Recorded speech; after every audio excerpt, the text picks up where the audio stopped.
ടോവിനോ എന്ന യുവ മലയാള നടൻ തൻ്റെ കഠിനാധ്വാനം കൊണ്ടും ജോലിയോടുള്ള ആത്മാർത്ഥത കൊണ്ടും വളരെ പെട്ടെന്ന് ഉയരങ്ങളിലെത്തിയ വ്യക്തിയാണ്.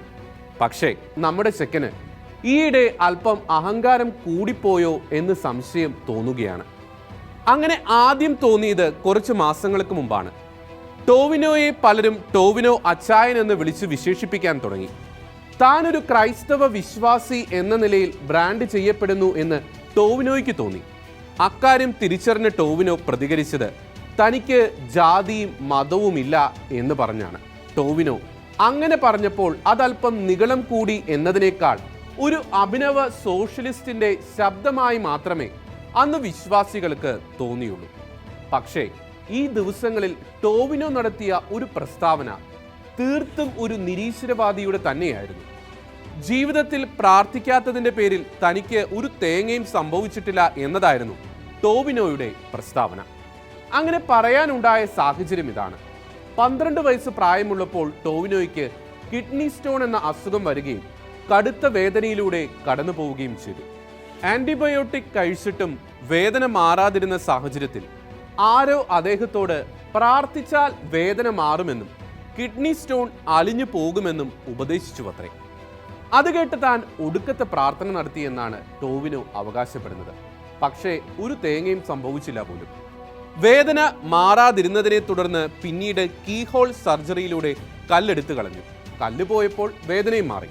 അതിനാൽ ദൈവം പാതി താൻ പാതി എന്ന ചൊല്ലിൽ കാര്യമില്ലെന്നും ദൈവത്തിന്റെ പാതി ഇല്ലെന്നും തൻ്റെ പാതി കൃത്യമായി ചെയ്യുക മാത്രമേ വേണ്ടുവെന്നും സ്ഥാപിക്കുകയാണ് ടോവിനോ താൻ നൽകിയ അഭിമുഖത്തിൽ.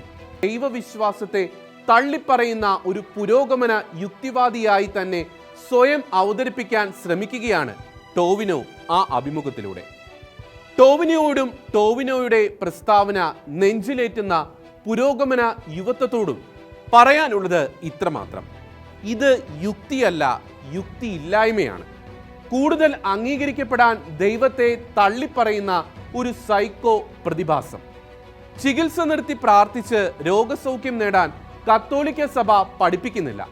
ദൈവമാണ് വൈദ്യനെ നൽകിയത്.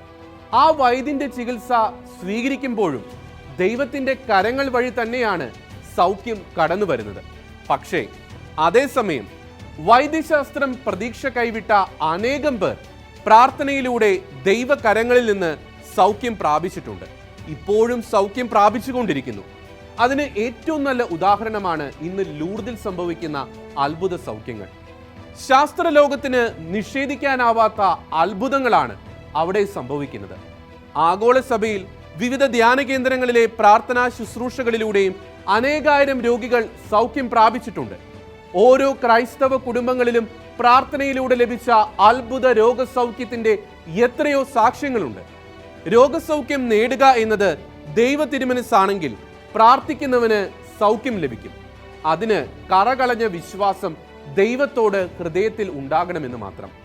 ചില അനുഭവങ്ങളുടെ മാത്രം അടിസ്ഥാനത്തിൽ ദൈവവിശ്വാസത്തിൽ കാര്യമില്ല, പകരം യുക്തിയാണ് ഉചിതമെന്ന് പറയുന്നത് ശരിക്കും യുക്തിയല്ല, അഹംഭാവത്തിന്റെ പ്രതിഫലനമാണ് എന്ന് ടോവിനോ എന്ന കത്തോലിക്ക യുവാവിനെയും ഈ വിഷയത്തിൽ അദ്ദേഹത്തിന് കൈയടി നൽകുന്ന പുരോഗമന യുവത്വത്തെയും ഓർമ്മിപ്പിച്ചു കൊള്ളട്ടെ.